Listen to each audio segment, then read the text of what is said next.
Hey, fabulous 5th graders. Okay, we haven't taken notes since the 10th of November because we've been working on multiplying decimals. And so we're going to continue on a little bit. We're going to get a little bit more. We're still going to have to be multiplying, but we're going to actually do a little bit of division. So, page 15 of our notes, we're going to do mental math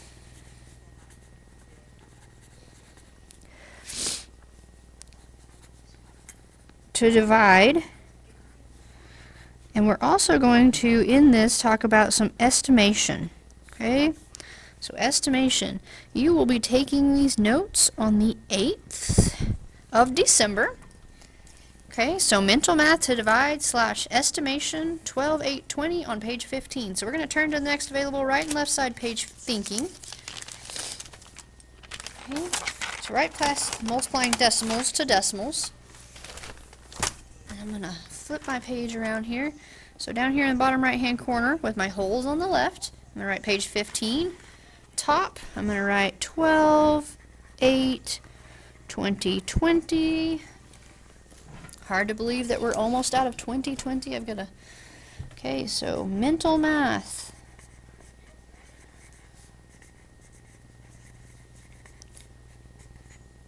To divide, and then we're also going to put some estimation here.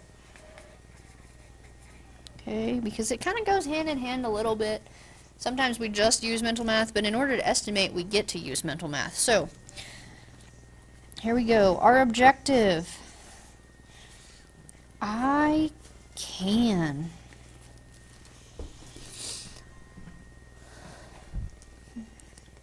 utilize patterns and multiples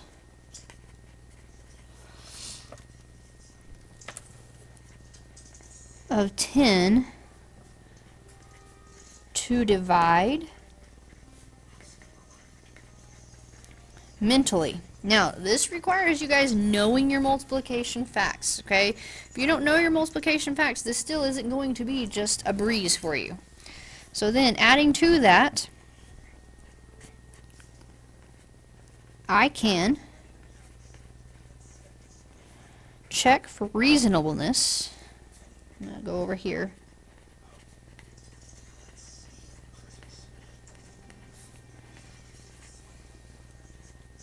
By utilizing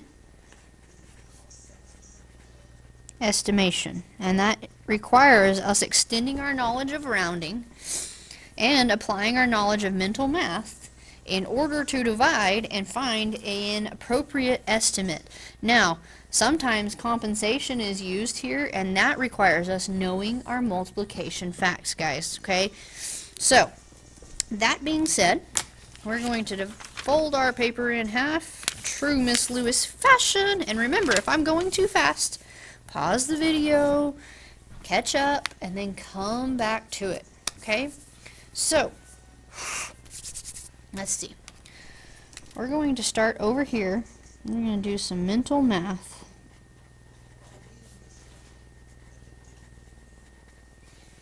Okay, and the answer to a division problem is called a quotient. Okay, you have a dividend, and you have a divisor, and then you have a quotient. So we're going to kind of talk about that. So, we have the problem. Actually, we're going to do this. We're going to do our step-by-step directions up here first. Step 1 is to identify the basic math fact, also known as the non-zero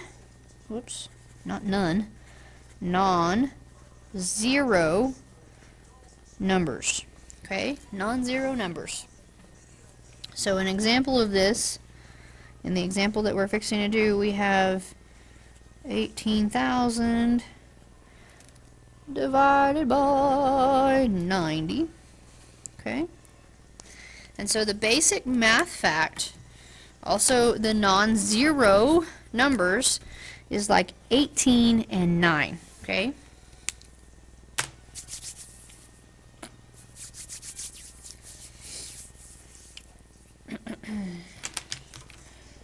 So here we go. Oh. So then, step number 2,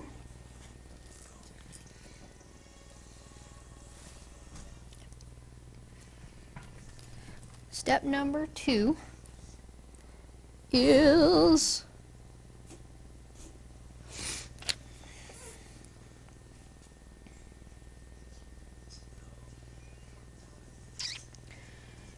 to annex zeros.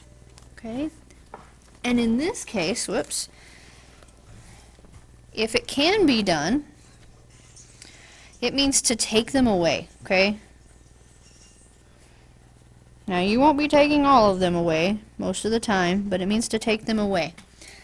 So, an example of this, same problem, and I like to set it up like this. 18,000. This also means to divide right here. Divided by 90. Okay, and I like to set everything up to the right. Notice 90 has 1 0 and 18,000 has 3. So what we do, and we're going to label this here, 90 is what we call our divisor. And so we gauge how many zeros we can take away from our divisor, and we take the same number of zeros away from our dividend. So 18,000 is actually our dividend. Okay? So we're going to take 1 0 away from 90, so we take 1 0 away from 18,000. Okay, so we've annexed zeros. We still have our non-zero digits that we're working with. Now, we have step 3.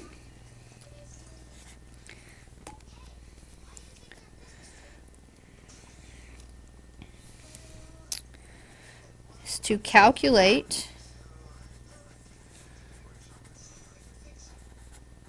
the quotient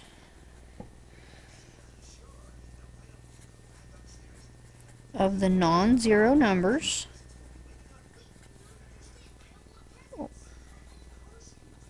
okay. So our example is we would do 18 divided by 9, which would give us 2. And then finally, which is step 4,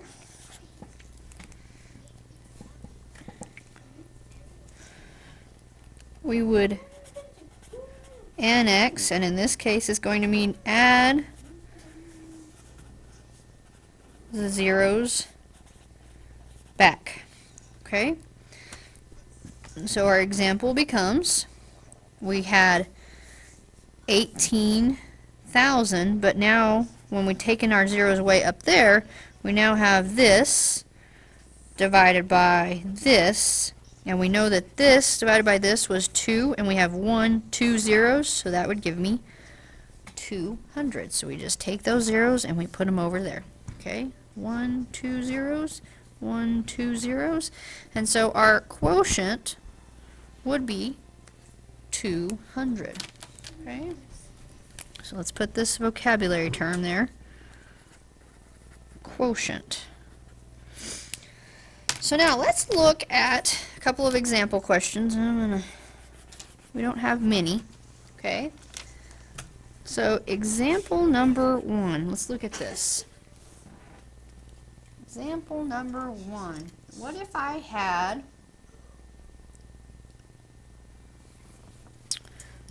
210 divided by 30? Okay. So the first thing that I have to do is I have to identify the basic math fact, meaning the non-zero numbers. So I've got 21 and I've got 3. The next thing that I have to do is I've got to take away zeros if I can. And so you can set them up over the top of each other so you can see them. It's my favorite way to do it. So I see that in my divisor down here. 30 is my divisor. I have 1 0, so I can take away 1 0. I also have a 0 here that I can take away. Now, in the event that you had a 0 here but not here, then you couldn't take away any zeros, okay? They both have to have zeros in order to be able to take them away, and you can take as many away from this as you have here, but you start with a divisor. So I take them away. So now I literally do just have 21 divided by 3 because I've taken a 0 from each of them. So 210 divided by 30 is just going to give me 7. Okay? Because I didn't have any zeros to annex, and I calculated my quotient. Let's look at another example. Example number 2. This one, I have 15,000 divided by 300. So once again, step 1 tells me to identify the basic math facts or the non-zero numbers. So I've got 15 divided by 3. This is my dividend, what's being divided. This is my divisor, what it's being divided by. And I'm trying to find my quotient. So once again, I'm going to set 15,000 over 300. I noticed that 300 has 2 zeros, 15,000 has 3. I start with my 300. I can take 1 away, take 1 away. I can take another way, I can take another way. So now I have 150 divided by 3. 15 divided by 3 gives me 5, and I have 1 0, so I bring it over, so my quotient is 50. Okay, mental math. It's the opposite of multiplication. Now, the other way that you guys can check your answer, so here's how you check. You could take, for example, in this one, you could take 7 times 30. So once again, you're doing things mental math. You've got 30 times 7. I'm going to go over here to the right. 7 times 0 is 0. 7 times 3 is 21. 210. It is accurate. This one, if you guys will remember, so this one would be 300 times 50. Remember, when we multiply mentally, we take our non-zero digits. 5 times 3 gives me 15. 1, 2, 3 zeros. 1, 2, 3 zeros. 15,000. It is accurate. Okay? So remember, that's how we check. So that is mental math. So now we're going... Give me just a second. There's a trash right behind me, honey. Sorry, I have both my children here. So now we're going to take mental math and we're going to apply it to estimation. So we're going to add one more step in there, which is rounding, in order to help us with our stuff. So here we go. Estimation. I'm trying to find a different color here. So here's estimation on...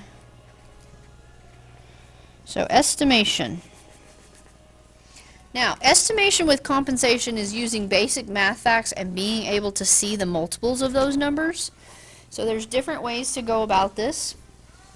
But we're going to look at estimation by rounding first. Okay. So estimation by rounding. So let's take some step-by-step directions. So I have step 1. Yes, ma'am. Maybe in a minute, honey, not right now. Okay. Step 1. Okay. Sorry.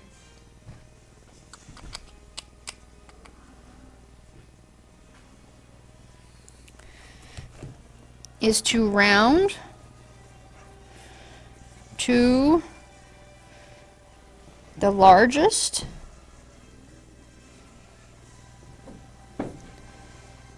place value for the divisor and dividend. Okay. So an example of this would look like if I had 159 divided by 75, that would look like 200 divided by 80, okay? I'm going to go ahead and put compatible numbers here because that is a perfect, okay?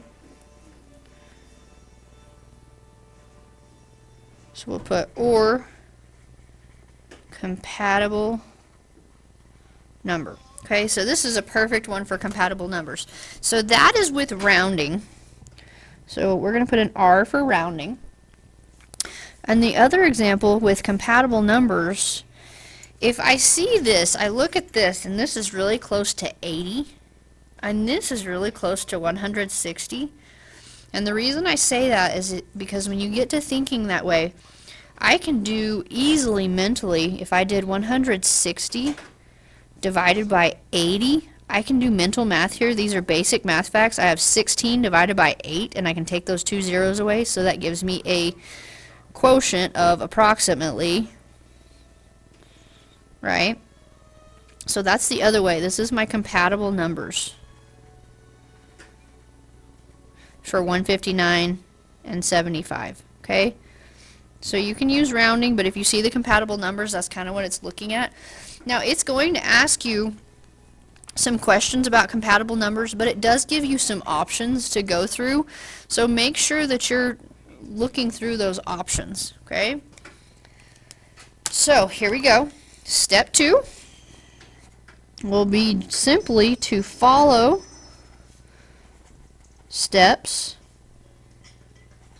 for mental math after that. Okay, so just follow the steps for mental math that are right over here. Okay, that's why I say this goes hand in hand. So let's do a couple more example problems.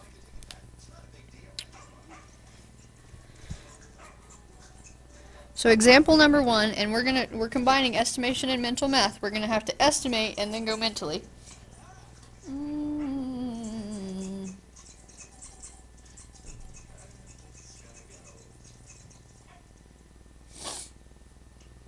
Okay, so I have 228 divided by 19. Okay, so let's look at, we're going to look at rounding on the left hand side. This is going to be rounding, and this is going to be compatible numbers. So 228, I want to round to the largest place value, so it's going to be the hundreds place. I look to the right of the hundreds place. It's 4 and below, so I leave this one alone and I make it into 200 because I put zeros after it, divided by, this is the largest place, I look to the right, it's a 9, so I give this a shove to 2 and it becomes 20. 200 divided by 20 would give me, it's going to be an approximate value, 2 divided by 2 is 1. I can take a 0 away from each of them, and so it would be 10. Okay, so that's approximately 10. Now, compatible numbers, this is another way that you can do it. 19 would still round to 20, okay? And if I think of all of my multiples of 20, so I could come over here and I could list them. I could go 20, 40, 60, 80, 100, and then you keep going, 120, 140, 160, 180, 200, 220, So I would keep going with that, 220. So could I do 220 divided by 20? Yes, I could. That would be compatible numbers because 220 is actually a multiple of 20. Compatible numbers are just simply the dividend is a multiple of the divisor. And so we go here, we say 22 divided by 2, and I've got 2 zeros that I can take away because each one of them has 1 0. 22 divided by 2 is approximately 11. Okay, this is actually going to probably be a more accurate or a closer estimation than this one. Okay, just because. And so that is how you do, that's rounding versus compatible numbers. Okay, not much difference, but remember, compatible numbers, the dividend is a multiple of the divisor.